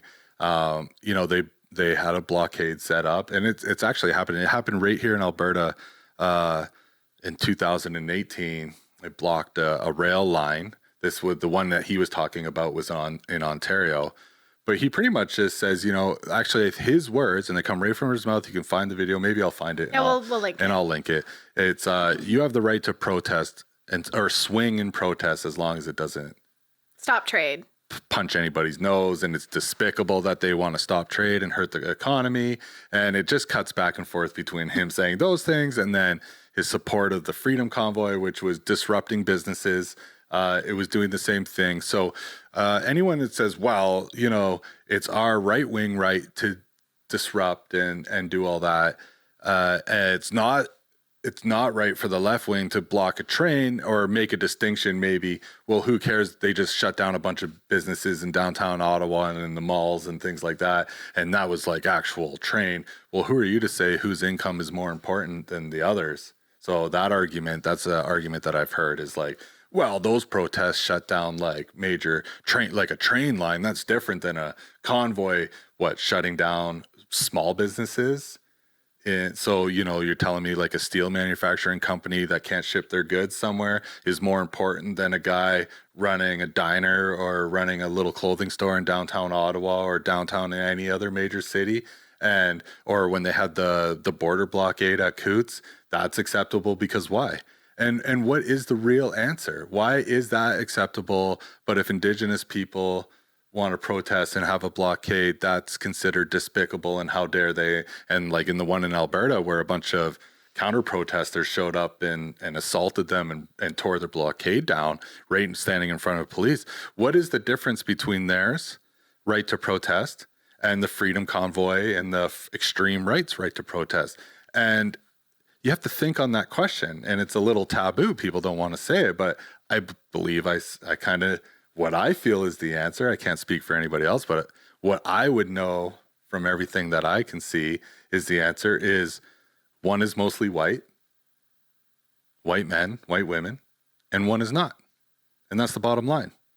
And anyone who wants to dispute me on that, feel free to call me or send me an email and tell me why you think that it should be okay for the Freedom Convoy and they should have support, and Pierre Polyev bringing donuts and coffee and, supporting, and because it was about vaccines, when other people who have done similar in different ways, blockades, protests, are constantly being, if it's on the left, it's, how fucking dare they? How dare they interrupt our lives and our trades? And how dare they, because their issues aren't as important as what you deem your issues to be? I would love to have that conversation with you. I guess I get fired up a little bit on that one. So, yeah, it's, again, I think it's really important to have these conversations. I know there's been some conversations that it's like kind of avoided, it's in Alberta around having that with, friends and family. But what you found now, even having a conversation with your old friend of like just a calm dialogue back and forth instead of the divisiveness that the media is trying, and the social media especially is starting to create. Well, what happens then when both people are having a conversation or asking questions? Then you can, then he came to see another side to it. And that's the most important thing. I think that's what it's been like. Something around after COVID and the onset of social media has made it so hard to even have conversations anymore, and it's divided lots of families. And so Oh, I can tell you exactly what it is. It is a concerted effort by extreme right-wing ideologists to take over and use the algorithms on social media to bombard people with real fear-inducing and make people scared in their own homes and scared of the people around them and scared of their neighbors. And that's what it is. And that's why it's so hard, because people really feel when they are bombarded by this stuff constantly that their entire way of life is threatened. And there's parts of the truth. Does housing prices need to come down? Absolutely. But go and look at Mark Carney's plan on his website and go look at Pierre's plan on housing and decide where you stand based on housing, based on which one you like better. And I'm not telling you which one is better. I'm not here to do that. I choose Mark Carney's plan the way he described it, because he actually, to me, it was like it's an actual plan. He was very like detailed and the things he wants to do. I went to look at Pierre's plan. It was kind of vague for me. It had some catchphrases. I'm not sure how he would put it into action, but Mark Carney was very detailed. So, but look at both of them and decide which one you think is better. There's nothing wrong with that. Look at the issues that you're really concerned about. What are you concerned about? Are you concerned? Do are human rights and the rights of media and journalists and having a CBC, are those important issues to you? You might decide. If they're not, then maybe Pierre Poilievre is your guy. Like look at a lot of those things and what type of society you want to live in. One that tolerates racist candidates, or one that doesn't. One that tolerates racism and hatred towards people, or, suppressing gay and lesbian and trans people with laws, or one that wants to embrace and allow people to make decisions for themselves. Like there's all these things that you have to think about. That said, I know I'm leaning all liberal to that. I'll say that, but sorry, I'm sorry to interrupt, but I want to say it, that one article we read by the journalist too, about how controlled the right is with their messaging and even the questions that they're allowed to ask. Well, we watched a video today of the journalist from the Western Standard ask Carney why he was flying to Europe when he hasn't been elected prime minister, even though he is the prime minister, because he took over, he won the leadership nomination for the Liberals when Trudeau resigned. So he is the prime minister. So it was a fucking total bullshit question. Disrespectful. Why did you spend $500,000 going to Europe? Right? And he's from the Western Standard, far right. And it was an asinine question. The guy interrupted him like 3 times, but Carney gave a really succinct, definitive answer. I went there because we need to trade on the global level, on the global market. And I went there during this time of total trade where they're rewriting the rules of trade all over. No longer, we don't want to be so dependent on the U.S. given their climate and how it affects us. And he went there as the prime minister. The guy wasn't even acknowledging him as being the prime minister because he hadn't been elected yet. Well, dumbass, he, by law, is the prime minister because Trudeau resigned, like I just said, and he won the leadership nomination for the Liberal Party. He went there as the prime minister to work on solutions for diversifying our economy and our trade. And he talked about precious metals and deep water ports up in ideas like, deep water ports in Nunavut and Churchill, there's possibilities. And how can I get people committed from other countries overseas to make these projects be realistic so we could start moving goods that way and exports that way. And all this guy could say was, well, I guess that's a no then. Because he said, are you going to pay the taxpayers back the money for that trip? Because you haven't been elected yet. It was like the dumbest question. And Carney gave a real, now, we were reading an article from just a little newspaper, and then another one from Evan Dyer of the CBC, and the little newspaper guy too, so it's corroborating. It's just a small town newspaper in Ontario where they're not being allowed to ask questions. They're all being handpicked for Pierre. They're being pushed around, told to wait here, pre-screened for their questions. They're put his campaign support people are pushing real hard to know the questions in advance, and now you have to take it with a grain of salt. Is that the truth? I don't know.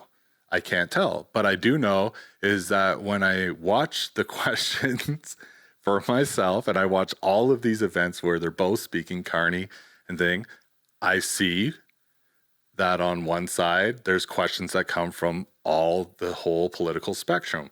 You got a guy like the Western Standard standing at the Liberal, at Mark Carney speaking, able to ask his stupid fucking question about paying back the taxpayers.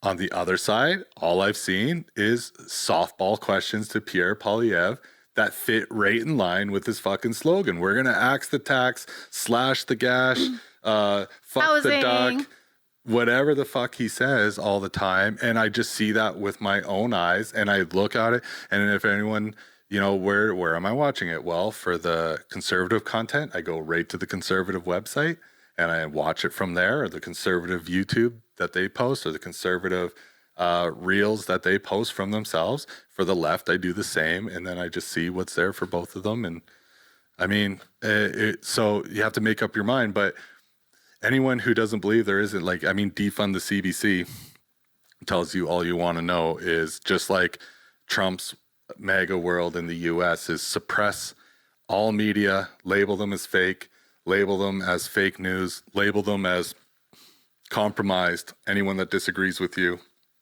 and then pump up anyone as the only real news sources, anyone that does kiss your ass and agree with you.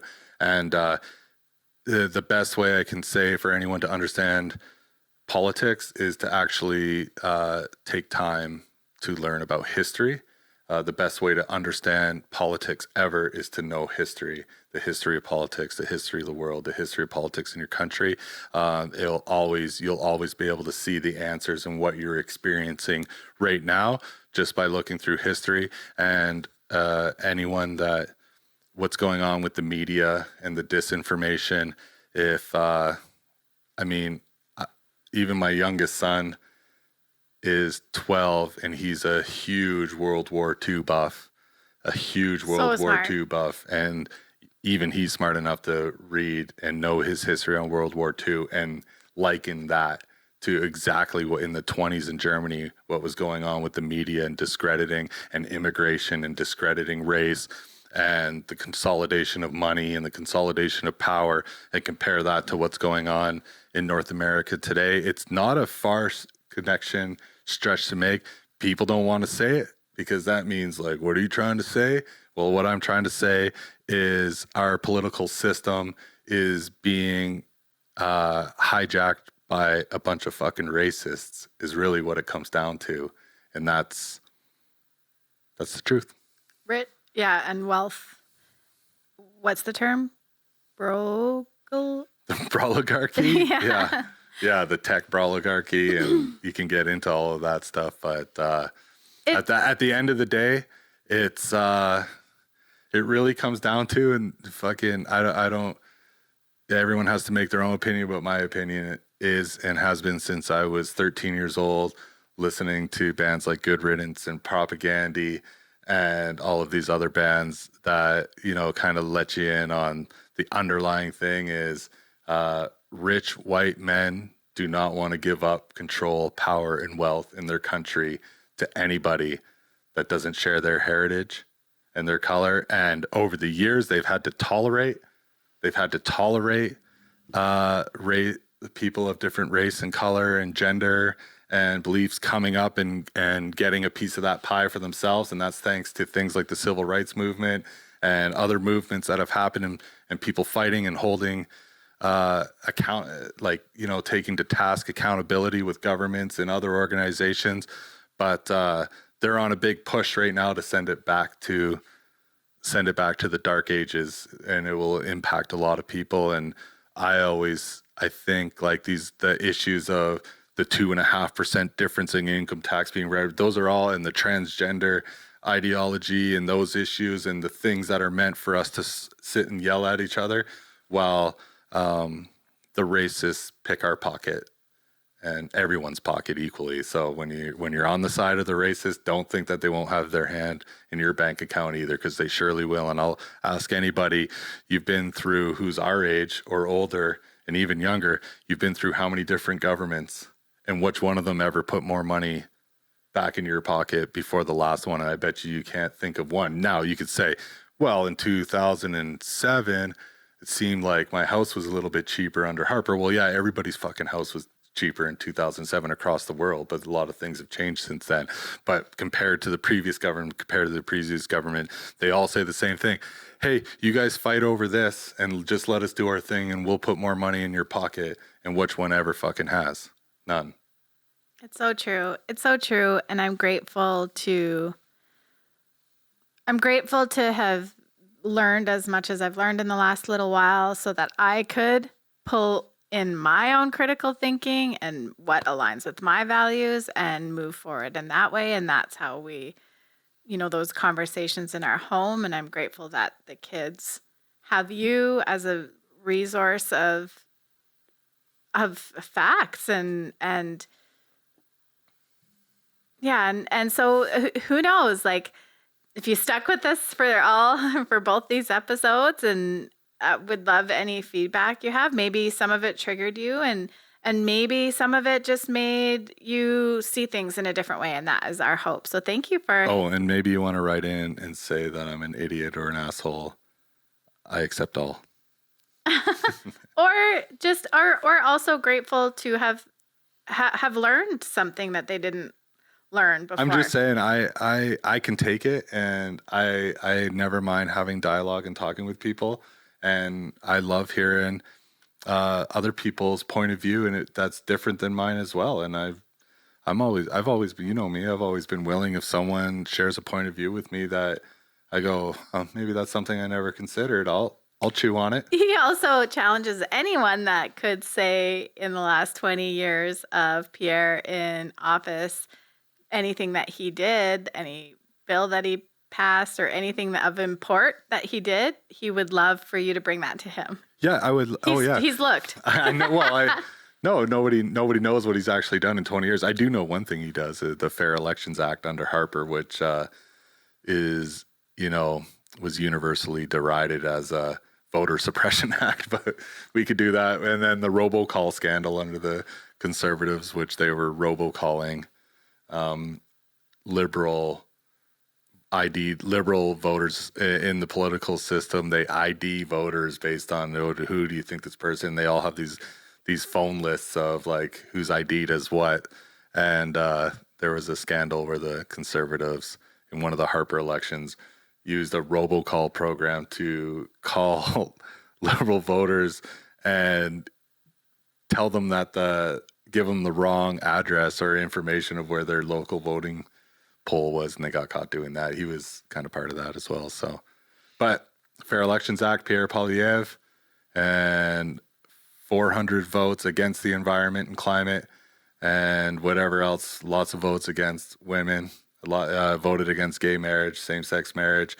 It's all there for you. So go and have a look. And so we went there. We got political. Thanks for being here. Next week, who knows where we'll go? Well, I actually know. The fire of Kundalini Yoga. Oh, God. Why is there so many? I guess you're susceptible to one, you're susceptible to them all, but I think we're going to do an episode about Kundalini Yoga and that whole scandal. So that whole cult. There's another one. Yeah. It's relevant. Bye. Bye. Thanks for being here.